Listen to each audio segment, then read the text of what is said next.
attention to the commodity market because that's where it's all happening.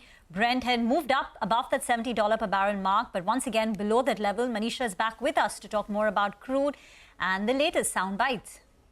Well, thank you for that, Reema. Well, yes, continues to be very, very choppy as the statements continue to come in US on whether there are tariffs or no tariffs, or they have been eased or brought down or liquidated.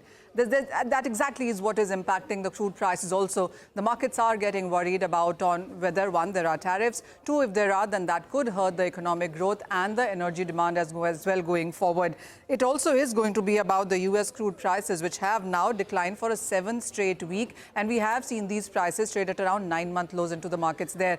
Even as the US dollar index is trading weak, that hasn't really supported the markets. And then you're looking at the US production and inventories, which also are at multi-year highs, impacting the prices. It's just not about the US production, but the OPEC and allies also are looking to increase production from the month of April, and that new supply would come into the market. The conversations between US and Russia also seem to be quite choppy. Whether or not these sanctions would be eased and will more Russian oil come into the market is another uncertain market that the street is looking at. And then it also is about the Chinese numbers, which have come in on the weaker side. The consumer confidence numbers came in weak for the first time in 13 months. That's also weighing onto the crude oil prices. So while we did see $70 come back, it's not been able to hold that. And even as we have seen nearly 7% of a decline in the last 2 months coming in for the crude oil prices, the street believes that you could be looking at further declines. There was an interesting report from IG which says that the crude prices can go down to 65, even 62 before we see any rebound from those levels.